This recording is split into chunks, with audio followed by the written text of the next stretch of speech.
Après avoir un temps joué la pièce fin de partie, l'UMP nous offre à présent une moderne version d'Embrassons-nous Folleville. Nouvelle direction, nouvelles règles du jeu démocratique, nouveau départ. On prend les mêmes, mais promis, on ne recommence pas à se chamailler. Avant de parler de ces bonnes résolutions de début d'année avec Nadine Morano, retour en images sur une élection qui a tourné au piège à cons. C'est la photo de la semaine. Nouvelle organisation à l'UMP, nouvelle équipe dirigeante, enterrer l'âge de guerre. Dans l'Express cette semaine, Jean-François Copé se confie « J'ai vu un niveau de haine irrationnel au sein de ma famille politique. L'épisode restera une blessure. » Retour en arrière. 18 novembre dernier, Jean-François Copé devient président de l'UMP avec 98 voix d'avance. Fraude, tricherie, irrégularité. Chez Fillon, on attaque. On ne peut pas avoir confiance dans les statuts d'un parti dont le président s'est autoproclamé dimanche soir, alors même que la commission avait même pas commencé à décompter les voix. Un parti politique, c'est pas une mafia. Copé accusé, Copé touché, mais pas coulé. Le comportement de François Fillon, c'est l'histoire d'un mauvais perdant qui vient donner maintenant des leçons de morale sans jamais se les appliquer à lui-même. Le 26 novembre, Nicolas Sarkozy entre en scène et déjeune avec François Fillon. Rien n'y fait, les hostilités persistent. Moi, j'en ai marre de ce foutoir. Hier, Nicolas Sarkozy impose aux deux, François Fillon et Jean-François Copé, une sortie de crise. Et là, ce matin, à nouveau, on est dans l'impasse. Le 27 novembre, François Fillon annonce la création d'un groupe parlementaire dissident, le RUMP, Rassemblement UMP. La ligne rouge, elle a été franchie. Moi, j'en tire les conséquences, voilà. Nous allons éclater devant les Français. Il faut attendre le 17 décembre pour une sortie de crise. Un accord, les militants revoteront en septembre prochain.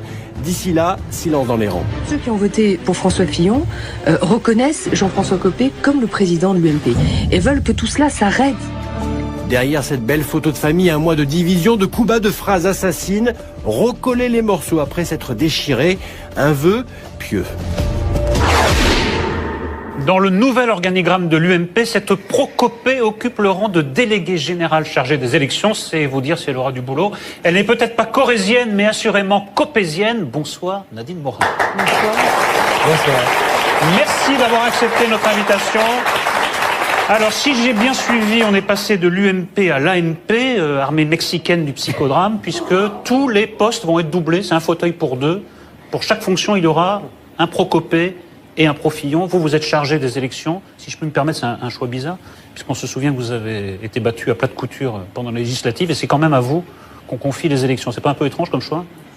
Non, parce que vous savez, dans la vie politique, vous connaissez à la fois des victoires, des défaites. J'en ai connu. Jean-François Copé a déjà été battu aux élections législatives. François Hollande a même été battu aux élections législatives. Ça l'a pas empêché d'être président de la République. Le ministre de l'Éducation, Monsieur Payon, avait été battu aux élections législatives. Donc, ça fait partie de l'engagement politique. À moins d'être vraiment dans un secteur où sociologiquement, vous avez toutes les chances d'avoir un parcours électif sans problème. Voilà, et moi, ma région, c'est un secteur très difficile. Mais par ailleurs, si on veut en venir à l'épisode que nous avons traversé... Mais vous aviez l'air sidéré parce que vous voyez, pourtant vous étiez en première ligne, vous avez suivi ça au jour. Non, c'est pas le jour, d'être vous aviez l'air sidéré. surprise Ah bah pas du tout, pas surprise. de la violence de ce que vous entendiez. Non, pas surprise. Vous aviez oublié peut-être. Non, j'avais pas oublié non plus. Je trouve simplement que c'est beau, c'est triste quoi. Vous me présentez maintenant comme copéiste, comme si... Non, mais franchement, je suis d'abord... Qu'est-ce que ça veut dire? J'ai soutenu Jean-François. Ça veut dire que toutes vos déclarations étaient en faveur de Jean-François Copé. Mais j'ai soutenu Jean-François à cette élection, mais c'est ma famille politique. Je veux dire, je suis pas à soutenir Jean-François Copé à la présidence de l'UMP pour me dire je suis contre François Fillon. C'est ridicule. Vous voyez ce que je veux dire? C'est de ma faute, Nadine Morano. J'avais complètement oublié de vous dire qu'ici, on n'avait pas le droit à la langue de bois. Mais c'est ma faute. On va recommencer l'entretien parce que, écoutez, franchement, il y avait une guerre à mort entre les partisans de Copé et ceux de Fillon. Et donc, c'est pour ça que la réconciliation d'aujourd'hui nous fait un peu rire, parce que la photo de famille, ça ressemblait plus à un enterrement qu'à une renaissance. Donc là, vous essayez de nous vendre, mais non, c'était pas si terrible. Non, j'essaye pas de vous vendre quoi que ce soit. D'abord, j'ai pas la langue de bois non plus. Des fois, vous avez peut-être la langue de marbre, mais pas moi. Tout simplement pour vous dire que, d'abord, vous n'étiez pas non plus à cette présentation de l'équipe. Et quand je vous dis en toute sincérité que c'est ma famille politique, franchement, vous ne m'avez pas entendu. Moi, je pense que François Fillon a fait une erreur de se présenter à cette élection. Je l'ai toujours pensé. Donc voilà. J'ai dit dès le départ, en soutenant Jean-François, crois que d'abord, il nous faudrait très vite revoir nos statuts, parce que vous savez, cette élection, elle nous donnait un président pour 3 ans. Ce qui veut dire qu'en 2015, on recommençait une élection en plein quinquennat, ce qui est absurde en fait.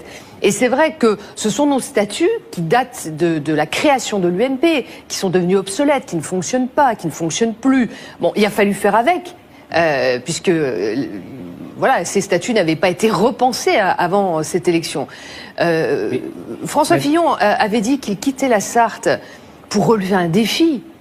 Ce défi, c'est pas d'être élu dans le 7e arrondissement de Paris, quoi.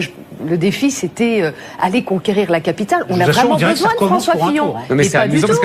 Non, mais c'est pas taper. Pourquoi vous dites taper? Vous voyez, c'est vous qui avez envie de ça. Mais si, vous en avez envie. C'est pas taper que de dire que François Fillon, ancien Premier ministre de la France, qui a quitté la Sarthe, et je l'ai suivi, et je l'ai soutenu sur cette décision, de relever ce défi de la capitale, c'est pas d'aller dans un territoire où vous êtes très facilement élu. Non, mais je vais vous dire ce que j'entends. Il y a pour vous un candidat légitime qui est Copé et un qui est illégitime, Fillon. Et je vois bien que cette réconciliation n'est que de façade, puisque vous dites le contraire. Monsieur Jolot, déjà vous détournez mes phrases. Je n'ai pas dit qu'il était illégitime. Je les interprète, puisque vous êtes dans la langue de bois. Je suis obligé de les interpréter. Mais non, c'est vous qui dites ça et ça n'est pas la réalité.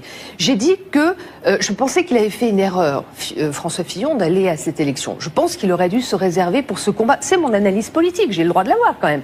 Pour ce combat de Paris. Candidat unique, Copé. Ah non, mais drôle de vision de la démocratie. Mais pourquoi candidat unique Copé? Non, parce qu'il y avait Copé contre Fillon. Non, mais Copé contre Fillon, on dit que Fillon a eu tort de se présenter. Vous n'avez pas changé. Ça fait longtemps que je vous ai pas vu. Vous non plus, malheureusement. On essaye de. Mais non, mais vous avez beau essayer de me triturer dans tous les sens, intellectuellement parlant. Oui, je vous dirai mon analyse. Je vous dirai mon analyse. Et mon analyse, elle est celle-là. C'est bien sûr, il faut plusieurs candidats. On n'a jamais dit qu'il fallait pas un seul candidat. François Fillon est ancien Premier ministre de la France.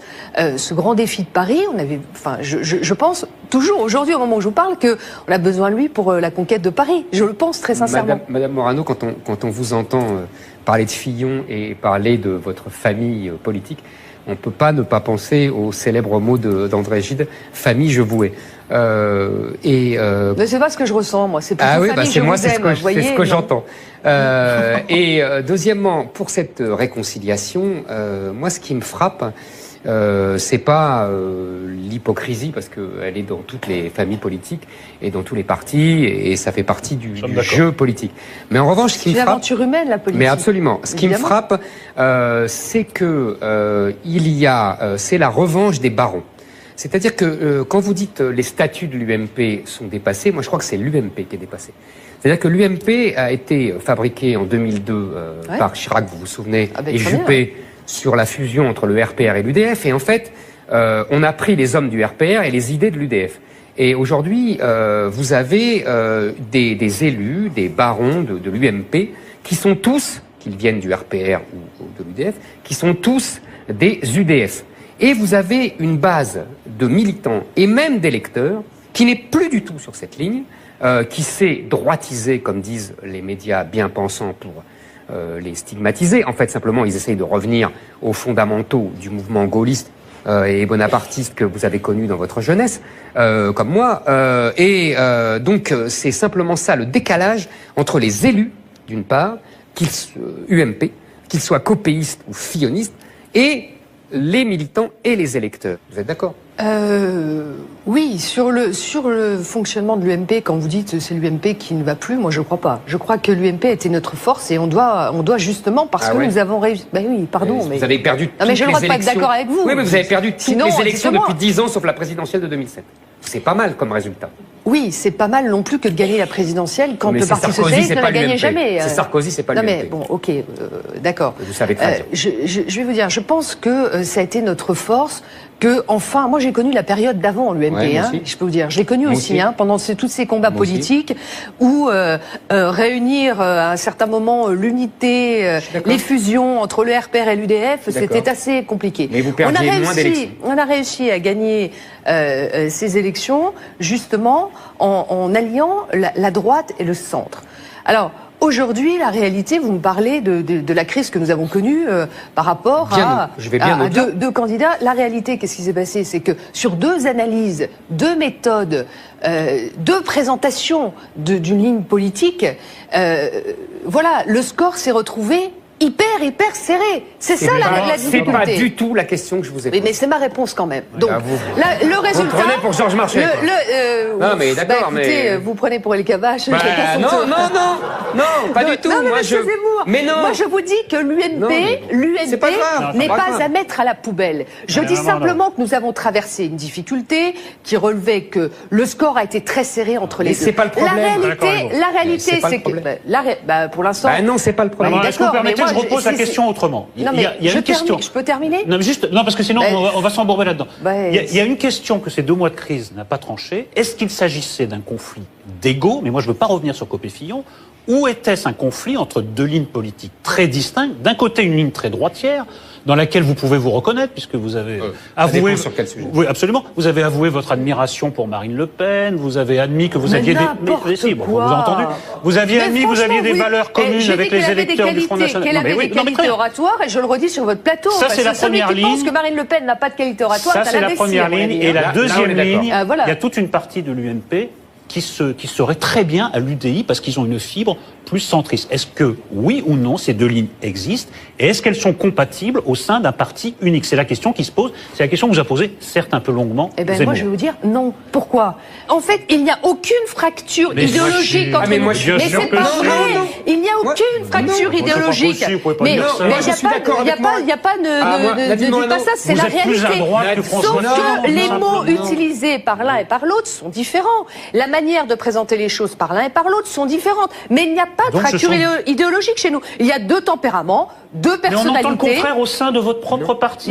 Nadine Morano, les gens disent le contraire. Je peux vous faire plaisir 30 secondes? Ah oui, je vous en prie. Moi, je suis d'accord avec vous. Jean-François Copé et Nadine l'année 2013 commence et François Fillon sont des frères jumeaux. Le problème, c'est que c'est jumeaux n'exagérons pas non plus. Vous avez pas, oui, idéologiquement, pas dans le tempérament évidemment. Le problème que vous n'avez pas entendu tout à l'heure, vous n'avez pas voulu me répondre, c'est que on s'en fout de Copé et de Fillon et de Morano. C'est que le problème, c'est que vous êtes tous dans un îlot centriste et que vos électeurs ne sont plus là et que vos militants sont encore moins là. C'est ça que vous ne voulez pas voir et c'est pour ça que vous ne me répondez pas. Mais c'est pas grave, on va continuer sur ce thème-là. Monsieur Zemmour, je vais vous dire, quand vous voyez les résultats de cette élection, où chacun pensait, d'ailleurs tous les observateurs nous disaient que François Fillon ferait un score écrasant, que Jean-François Copé, mais on se demandait pourquoi il devait être candidat. Et même moi, quand j'ai soutenu Jean-François dans cette aventure, on m'a dit mais pourquoi tu soutiens Copé? D'abord, tu as été la ministre de Fillon, pourquoi tu soutiens Copé? Mais parce que je pense que le langage de Jean-François, sur certains sujets plus clair lorsqu'il parle de la droite décomplexée. Mais il a raison. Quand, par exemple, on lui a fait tout un flanc sur l'histoire c'est le cas de le dire. Un flanc sur le pain au chocolat. Sur le pain au chocolat. À juste titre. À juste titre. Vous n'avez pas fait exprès, mais c'est bien. Mais je trouve que c'est profondément scandaleux. Alors, je vais vous choquer complètement, pour y aller jusqu'au bout. Je pense que ce qu'a dit Jean-François, d'abord, je ne le pense pas, je le partage à 100%. Quand vous êtes élu et quand vous êtes confronté à la réalité de la vie quotidienne, avec des actes extrémistes, parce que la réalité de la vie quotidienne, c'est de se faire voler son pain au chocolat. Mais arrêtez, d'abord dans le livre, il l'a écrit. Il l'a écrit. C'est ça la réalité. Non, il l'a écrit. Ne faites pas rire. C'est pire que ça. T'as raison, c'est pire que ça. C'est pire que ça. C'est se faire casser la figure parce qu'on est musulman et qu'on ne veut pas respecter le ramadan. Parlons de ce qui existe. Parlons de ce qui existe, pas de ce qui n'existe pas. Vous vous rendez compte de ce que vous dites? Vous niez la réalité. Je nie cette réalité. Et je nie l'usage qui en est fait et l'instrumentalisation qui en est faite. Niez Toulouse, niez Mérin, niez tout ça. Mais si, mais vous voyez, vous êtes dans mais c'est à cause de gens comme vous qui laissez croire sur des plateaux de télé que des actes extrémistes ou des comportements extrémistes n'existent pas. Je vous parle d'un acte, je vous parle de quelque chose de précis. Je trouve ça vraiment irresponsable de quelqu'un qui brigue non seulement la présidence de l'UMP, mais peut-être plus, d'utiliser et d'instrumentaliser des épisodes imaginaires. Je trouve ça dégueulasse, je vous le répète, je trouve ça ignoble. Et ça je lâcherai pas le morceau, vous savez. Mais moi non plus. Je trouve ça honteux. Ne lâchez pas le pain au chocolat. Non mais c'est honteux. Mais moi, écoutez, essayez de faire preuve d'un minimum d'honnêteté intellectuelle. Mais vous aussi. Ne dites pas. Non mais ne dites pas. Vous aussi. Ne dites pas que de ma part, accuser Copé d'instrumentaliser cet épisode imaginaire, ça revient à nier les agissements de Mohamed Merah. Excusez-moi, ça n'a rien à voir, ce n'est pas ce que je dis, et ce que vous faites est malhonnête intellectuellement. Non, c'est vous qui êtes malhonnête. Et c'est la preuve que vous êtes en faiblesse dans cet échange. Non, pas du tout. Mais si. Mais pas du tout. Mais qu'est-ce qui vous permet de dire que c'est un épisode imaginaire, vous qui n'êtes même pas allé sur le terrain un mot, faire une enquête par exemple pour voir si c'est la réalité ou pas. Je trouve un peu dingue parce que vous êtes assis à une table.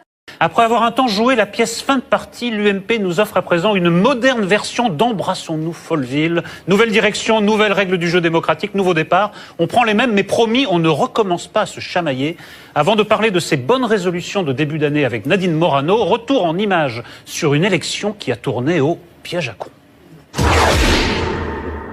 C'est la photo de la semaine. Nouvelle organisation à l'UMP, nouvelle équipe dirigeante, enterrer l'âge de guerre. Dans l'Express cette semaine, Jean-François Copé se confie « J'ai vu un niveau de haine irrationnel au sein de ma famille politique. L'épisode restera une blessure. » Retour en arrière. 18 novembre dernier, Jean-François Copé devient président de l'UMP avec 98 voix d'avance. Fraude, tricherie, irrégularité. Chez Fillon, on attaque. On ne peut pas avoir confiance dans les statuts d'un parti dont le président s'est autoproclamé dimanche soir, alors même que la commission avait même pas commencé à décompter les voix. Un parti politique, c'est pas une mafia. Copé accusé, Copé touché, mais pas coulé. Le comportement de François Fillon, c'est l'histoire d'un mauvais perdant qui vient donner maintenant des leçons de morale sans jamais se les appliquer à lui-même. Le 26 novembre, Nicolas Sarkozy entre en scène et déjeune avec François Fillon. Rien n'y fait, les hostilités persistent. Moi, j'en ai marre de ce foutoir. Hier, Nicolas Sarkozy impose aux deux, François Fillon et Jean-François Copé, une sortie de crise. Et là, ce matin, à nouveau, on est dans l'impasse. Le 27 novembre, François Fillon annonce la création d'un groupe parlementaire dissident, le RUMP, Rassemblement UMP. La ligne rouge, elle a été franchie. Moi, j'en tire les conséquences, voilà. Nous allons éclater devant les Français. Il faut attendre le 17 décembre pour une sortie de crise. Un accord, les militants revoteront en septembre prochain. D'ici là, silence dans les rangs. Ceux qui ont voté pour François Fillon reconnaissent Jean-François Copé comme le président de l'UMP et veulent que tout cela s'arrête. Derrière cette belle photo de famille, un mois de division, de coups bas, de phrases assassines, recoller les morceaux après s'être déchirés, un vœu pieux. Dans le nouvel organigramme de l'UMP, cette pro-Copé occupe le rang de déléguée générale chargée des élections. C'est vous dire si elle aura du boulot. Elle n'est peut-être pas corésienne, mais assurément copésienne. Bonsoir, Nadine Morano. Bonsoir. Bonsoir. Merci d'avoir accepté notre invitation. Alors, si j'ai bien suivi, on est passé de l'UMP à l'ANP, armée mexicaine du psychodrame, puisque tous les postes vont être doublés. C'est un fauteuil pour deux. Pour chaque fonction, il y aura un pro-Copé et un pro-Fillon. Vous êtes chargé des élections. Si je peux me permettre, c'est un choix bizarre, puisqu'on se souvient que vous avez été battu à plat de couture pendant les législatives, et c'est quand même à vous qu'on confie les élections. C'est pas un peu étrange comme choix ? Non, parce que vous savez, dans la vie politique, vous connaissez à la fois des victoires, des défaites. J'en ai connu. Jean-François Copé a déjà été battu aux élections législatives.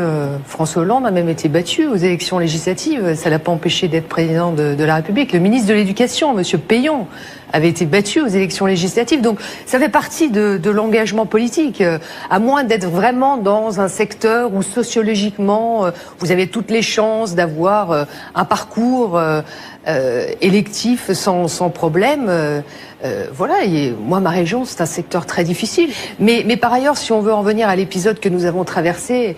Mais vous aviez l'air sidéré parce que vous voyez, pourtant vous étiez en première ligne. Vous avez suivi ça au jour le jour. Vous aviez l'air surprise. Ah bah pas du tout, pas surprise. De la violence de ce que vous entendiez. Non, pas surprise. Vous aviez oublié peut-être. Non, j'avais pas oublié non plus. Je trouve simplement que c'est beau, c'est triste quoi. Vous me présentez maintenant comme copéiste, comme si... Non, mais franchement, je suis d'abord... Qu'est-ce que ça veut dire? J'ai soutenu Jean-François. Ça veut dire que toutes vos déclarations étaient en faveur de Jean-François Copé. Mais j'ai soutenu Jean-François à cette élection, mais c'est ma famille politique. Je veux dire, je suis pas à soutenir Jean-François Copé à la présidence de l'UMP pour me dire je suis contre François Fillon. C'est ridicule. Vous voyez ce que je veux dire? C'est ma faute, Nadine Morano. J'avais complètement oublié de vous dire qu'ici, on n'avait pas le droit à la langue de bois. Mais c'est ma faute. On va recommencer l'entretien parce que, écoutez, franchement, il y avait une guerre à mort entre les partisans de Copé et ceux de Fillon. Et donc, c'est pour ça que la réconciliation d'aujourd'hui nous fait un peu rire, parce que la photo de famille, ça ressemblait plus à un enterrement qu'à une renaissance. Donc là, vous essayez de nous vendre, mais non, c'était pas si terrible. Non, j'essaye pas de vous vendre quoi que ce soit. D'abord, j'ai pas la langue de bois non. Après avoir un temps joué la pièce fin de partie, l'UMP nous offre à présent une moderne version d'Embrassons-nous Folleville. Nouvelle direction, nouvelles règles du jeu démocratique, nouveau départ. On prend les mêmes, mais promis, on ne recommence pas à se chamailler. Avant de parler de ces bonnes résolutions de début d'année avec Nadine Morano, retour en images sur une élection qui a tourné au piège à con. C'est la photo de la semaine. Nouvelle organisation à l'UMP, nouvelle équipe dirigeante, enterrer l'âge de guerre. Dans l'Express cette semaine, Jean-François Copé se confie « J'ai vu un niveau de haine irrationnel au sein de ma famille politique. L'épisode restera une blessure. » Retour en arrière. 18 novembre dernier, Jean-François Copé devient président de l'UMP avec 98 voix d'avance. Fraude, tricherie, irrégularité. Chez Fillon, on attaque. On ne peut pas avoir confiance dans les statuts d'un parti dont le président s'est autoproclamé dimanche soir, alors même que la commission avait même pas commencé à décompter les voix. Un parti politique, c'est pas une mafia. Copé accusé, Copé touché, mais pas coulé. Le comportement de François Fillon, c'est l'histoire d'un mauvais perdant qui vient donner maintenant des leçons de morale sans jamais se les appliquer à lui-même. Le 26 novembre, Nicolas Sarkozy entre en scène et déjeune avec François Fillon. Rien n'y fait, les hostilités persistent. Moi, j'en ai marre de ce foutoir. Hier, Nicolas Sarkozy impose aux deux, François Fillon et Jean-François Copé, une sortie de crise. Et là, ce matin, à nouveau, on est dans l'impasse. Le 27 novembre, François Fillon annonce la création d'un groupe parlementaire dissident, le RUMP, Rassemblement UMP. La ligne rouge, elle a été franchie. Moi, j'en tire les conséquences, voilà. Nous allons éclater devant les Français. Il faut attendre le 17 décembre pour une sortie de crise. Un accord, les militants revoteront en septembre prochain. D'ici là, silence dans les rangs. Ceux qui ont voté pour François Fillon reconnaissent Jean-François Copé comme le président de l'UMP et veulent que tout cela s'arrête. Derrière cette belle photo de France, qui a quitté la Sarthe, et je l'ai suivi et je l'ai soutenu sur cette décision de relever ce défi de la capitale. C'est pas d'aller dans un territoire où vous êtes très très facilement élu. Non, mais je vais vous dire ce que j'entends. Il y a pour vous un candidat légitime qui est Copé et un qui est illégitime, Fillon. Et je vois bien que cette réconciliation n'est que de façade, puisque vous dites le contraire. Mais voyez, Monsieur Zolo, déjà vous détournez mes phrases. Je n'ai pas dit qu'il était illégitime. Je les interprète, puisque vous êtes dans la langue de bois. Je suis obligé de les interpréter. Mais non, c'est vous qui dites ça et ça n'est pas la réalité. J'ai dit que je pensais qu'il avait fait une erreur, François Fillon, d'aller à cette élection. Je pense qu'il aurait dû se réserver pour ce combat. C'est mon analyse politique, j'ai le droit de l'avoir quand même. Pour ce combat de Paris. Candidat unique, Copé. Ah non, mais drôle de vision de la démocratie. Mais pourquoi candidat unique Copé? Non, parce qu'il y avait Copé contre Fillon. Non, mais Copé contre Fillon, vous dites Fillon a eu tort de se présenter. Vous n'avez pas changé. Ça fait longtemps que je vous ai pas vous non plus, malheureusement. On essaie de. Mais non, mais vous avez beau essayer de me triturer dans tous les sens, intellectuellement parlant. Oui, je vous dirai mon analyse. Je vous dirai mon analyse. Et mon analyse, elle est celle-là. C'est bien sûr, il faut plusieurs candidats. On n'a jamais dit qu'il fallait pas un seul candidat. François Fillon est ancien Premier ministre de la France. Ce grand défi de Paris, on avait, je pense toujours aujourd'hui, au moment où je vous parle, qu'on a besoin de lui pour la conquête de Paris. Je le pense très sincèrement. Madame Morano, quand on vous entend parler de Fillon et parler de votre famille politique, on ne peut pas ne pas penser au célèbre mot d'André Gide, « famille, je vous hais ». Mais c'est pas ce que je ressens, moi. C'est plutôt famille, c'est moi, c'est ce que j'entends. Et deuxièmement, pour cette réconciliation, moi, ce qui me frappe, c'est pas l'hypocrisie, parce qu'elle est dans toutes les familles politiques et dans tous les partis, et ça fait partie du jeu politique. Mais en revanche, ce qui me frappe, c'est l'aventure humaine, la politique. Mais absolument. Ce qui me frappe, c'est que c'est la revanche des barons. À cette élection, mais c'est ma famille politique. Je veux dire, je suis pas à soutenir Jean-François Copé à la présidence de l'UMP pour me dire je suis contre François Fillon. C'est ridicule. Vous voyez ce que je veux dire? C'est ma faute, Nadine Morano. J'avais complètement oublié de vous dire qu'ici, on n'avait pas le droit à la langue de bois. Mais c'est ma faute. On va recommencer l'entretien parce que, écoutez, franchement, il y avait une guerre à mort entre les partisans de Copé et ceux de Fillon. Et donc, c'est pour ça que la réconciliation d'aujourd'hui nous fait un peu rire, parce que la photo de famille, ça ressemblait plus à un enterrement qu'à une renaissance. Donc là, vous essayez de nous vendre, mais non, c'était pas si terrible. Non, j'essaye pas de vous vendre quoi que ce soit. D'abord, j'ai pas la langue de bois non plus. Des fois, vous avez peut-être la langue de marbre, mais pas moi.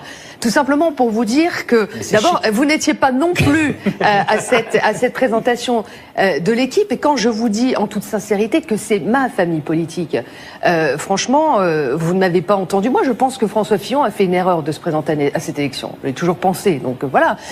J'ai dit dès le départ, en soutenant Jean-François, crois que d'abord, il nous faudrait très vite revoir nos statuts, parce que vous savez, cette élection, elle nous donnait un président pour 3 ans. Ce qui veut dire qu'en 2015, on recommençait une élection en plein quinquennat, ce qui est absurde en fait. Et c'est vrai que ce sont nos statuts qui datent de la création de l'UMP, qui sont devenus obsolètes, qui ne fonctionnent pas, qui ne fonctionnent plus. Bon, il a fallu faire avec, puisque voilà, ces statuts n'avaient pas été repensés avant cette élection. François Fillon avait dit qu'il quittait la Sarthe pour relever un défi. Ce défi, c'est pas d'être élu dans le 7e arrondissement de Paris, quoi. Le défi, c'était aller conquérir la capitale. On a vraiment besoin de François Fillon. Non, mais c'est amusant parce que non, mais c'est pas taper. Pourquoi vous dites taper? Vous voyez, c'est vous qui avez envie de ça. Mais si vous en avez envie, c'est pas taper que de dire que François Fillon, ancien Premier ministre de la... C'est-à-dire que quand vous dites les statuts de l'UMP sont dépassés, moi je crois que c'est l'UMP qui est dépassé.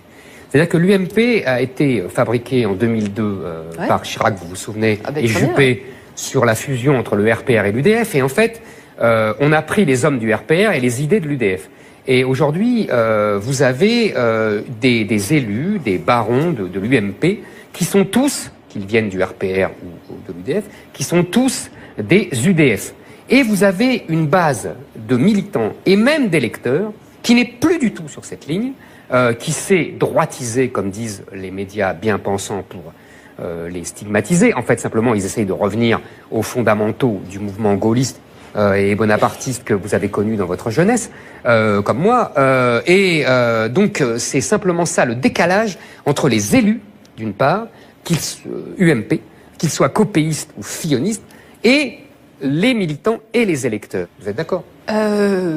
Oui, sur le fonctionnement de l'UMP, quand vous dites c'est l'UMP qui ne va plus, moi je crois pas. Je crois que l'UMP était notre force et on doit justement, parce que nous avons réussi... Ben oui, pardon, mais... Vous avez perdu toutes les élections. Non, mais j'ai le droit de pas être d'accord avec vous. Oui, mais vous avez perdu toutes les élections depuis 10 ans, sauf la présidentielle de 2007. C'est pas mal comme résultat. Oui, c'est pas mal non plus que de gagner la présidentielle quand le Parti Socialiste ne la gagnait jamais. C'est Sarkozy, c'est pas l'UMP. Non mais bon, ok, d'accord. Vous savez très bien. Je vais vous dire, je pense que ça a été notre force, que enfin, moi j'ai connu la période d'avant l'UMP, je peux vous dire, je l'ai connu aussi, pendant tous ces combats politiques où réunir à un certain moment l'unité, les fusions entre le RPR et l'UDF, c'était assez compliqué. Mais vous perdiez moins d'élections. On a réussi à gagner ces élections justement en alliant la droite et le centre. Alors aujourd'hui, la réalité, vous me parlez de la crise que nous avons connue par rapport à... Je vais bien. On a mis un mois de division, de coups bas, de phrases assassines, recoller les morceaux après s'être déchirés, un vœu pieux. Dans le nouvel organigramme de l'UMP, cette Procopée occupe le rang de déléguée générale chargée des élections. C'est vous dire si elle aura du boulot.